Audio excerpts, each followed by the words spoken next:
madaxa xiriirka arrimaha dibadda ee aqalka sanadka Mareykanka Senator Bob Menendez ayaa ku tilmaamay mid ka hor imaanayso dimuqraadiyadda in muddo kororsi dadban la samaysto.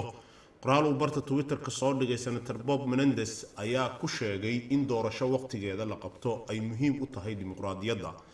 doorashada waqtigeeda lagu qabto waxay muhiim u tahay dimuqraadiyad caafimaad leh. in la naqshadaysto muddo kordhin waxay ka hor imaanaysaa dimuqraadiyadda waxayna Soomaaliya u horseedi kartaa xasilooni darro ayuu ku yiri qoraalkiisa senatarkan ka tirsan aqalka sare ee dowladda Mareykanka. qoraalkiisa ayuu ugu baaqay qeybaha kala duwan ee siyaasadda dalka inay gaaraan heshiis dhinaca doorashada ah. saamileyda waa inay gaaraan heshiis is-ogol ah.